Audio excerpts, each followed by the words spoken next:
Hello, everyone, and welcome to section 1.3 of OpenStax Introductory Statistics. In this section, we're going to be talking about frequency and frequency tables. We don't discuss levels of measurement, so we're going to skip over that particular section. So your frequency is your count, how often a value appears. And in the directions here, they say a simple way that you can round is just rounding to one more decimal place than what's presented. In the tool that we're going to use to complete your homework assignment, we are actually going to be rounding based upon what they tell us. So tenths place means one space behind the decimal. Hundredths place means two spaces. So you have to make sure you pay attention to the directions. They also say that for their fractions, in the notes, they're going to leave the answer in unreduced fraction form. In your software for your homework, you're going to have to reduce your fraction. So you want to make sure that you follow directions closely so that you can enter the answer in the form that they want. So here what we're looking at are 20 students, and they're asked how many hours they work per day. And we have the 20 responses here. And they have created a frequency table. We can also call this a frequency distribution. Your data value represents the actual answers that we have, and your frequency is the count, how often each of these values appear. So how many twos do we have in the data set? So we have one, we have two, and then there's the third one. Your relative frequency is the ratio, the fraction or the proportion. So ratios can be written as fractions, or they can be written as a proportion. A numerator over a denominator is what they mean by a proportion here, or your decimal form. And the way you calculate your relative frequency is you figure out your total frequency, how many total values you have. So add all of these values together, and then you're going to take the frequency, 3, and divide it by the total amount. So here we have 20 values. And this is your relative frequency. Your relative frequency, as they said, is your ratio from the frequency to the total.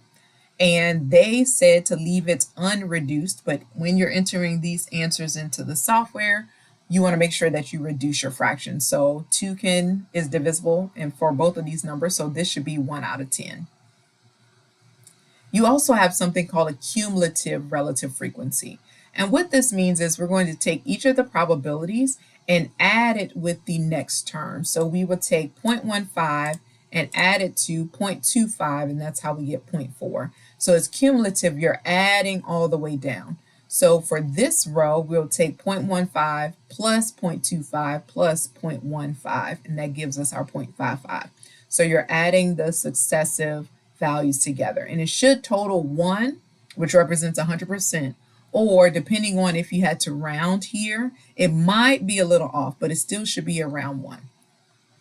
Now, that's all that they show you in this section. They give you some more examples.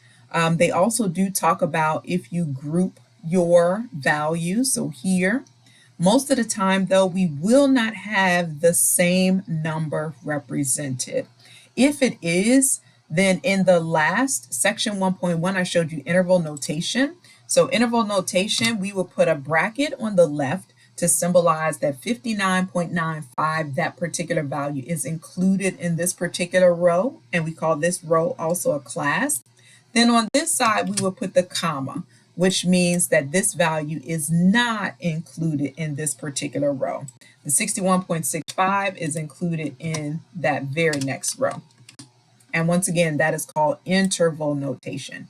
If we were just leaving the values in this tabular form, then typically we would put 61.94 so that you know specifically it stops here and then the next value goes on to the next.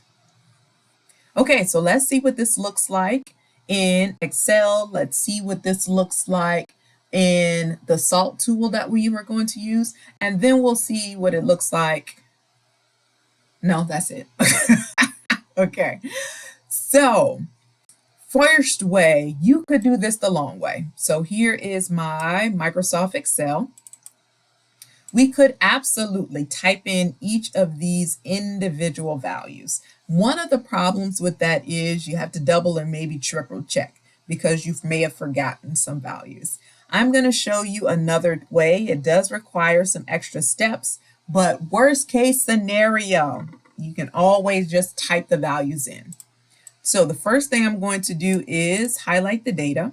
I'm right clicking and then I'm copying this information. I'm going to my Excel document and I'm pressing Control and Paste. And now what I want to do, my cursor is in this first row and first column. We're going to go to Data and then we want Text to Column. Choose the file type. We have a delimited type. So in between all of these numbers, we have semicolons. And so we're going to tell Excel that our data is separated by semicolons by selecting this second box. And we're going to press, well, you can here see what your data is going to look like. So it's going to create a new column for each of these and press Finish. So now our issue is our data is horizontal instead of vertical. So now we're going to use a function.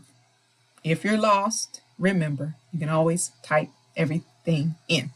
Equal sign. We're going to use the transpose function. So transpose says we're going to change horizontal to vertical and vertical to horizontal. So I'm highlighting all of my data. That's my array. And then I press enter. So it creates all of that data in a vertical column. And now I want to delete all the values on this particular row. Uh-oh. Did you see what happened? When I deleted the data, everything else deleted. So one last step. I want to copy this vertical set of data. You see I didn't copy that original 5. And then I'm going to copy. We're trying to copy. It won't let me scroll. Okay. Let's see. All right, Control and C to copy. And then things went haywire and it added extra stuff in the box. Are you saying to yourself, never mind, I'm just not going to do that? I totally understand. All right, let's try it again. We'll put it over here this time. Equals, transpose, highlight our array, the row with our data. I didn't want to go and just copy that whole row because that's going to be a problem. And this is still tied to that initial data set. So I'm going to copy it. And then I'm going to paste here. But you see there are different kinds of paste. What we want is just to paste the values. I no longer want it tied to that entire row.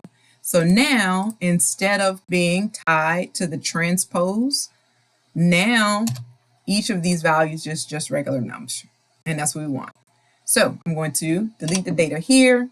I'm going to delete the data here, and then this is going to be our X value, which represents our data. And we're going to save this. But we need to save it in a special kind of format for SALT, where we are about to go. So the type of file that we want to save this as, they want it as a .csv file. .csv. So we're saving that data and closing it out. Now we're going to go to our SALT tool. So you can type in and just search for Cengage SALT.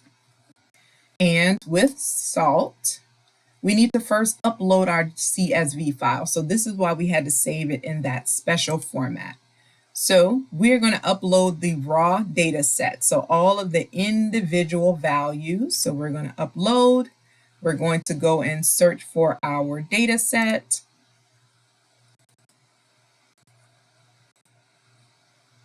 And select the variable that we want, numerical. Now our data is inside of SALT.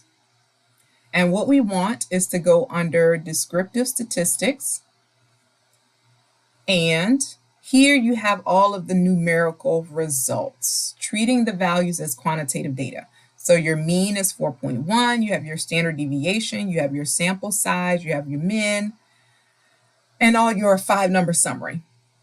If we wanted to create our frequency distribution, we want it to show up here. So to make the software do that, we need to go back over here and we are going to change the type of data that we have. So instead of it being numerical, I wanted to treat it as categorical. If you're wondering what that noise was, my daughter just found out she got the part of Captain Hook in Peter Pan, so she was just a little bit excited. But anyway, so we're changing how this variable is represented. We're changing it to categorical. And this way, the software would treat it like each of these values represents a category. Now, when we go back to our, you see that it changed the icon, descriptive statistics. Now it changes everything to a table for us. It told us that the number 2 appeared 3 times, and that represented 0.15. Now you still would have to do the second part of the cumulative amount to add it all together, but at least that table was created for you. All right, I hope this helps. Have a great day.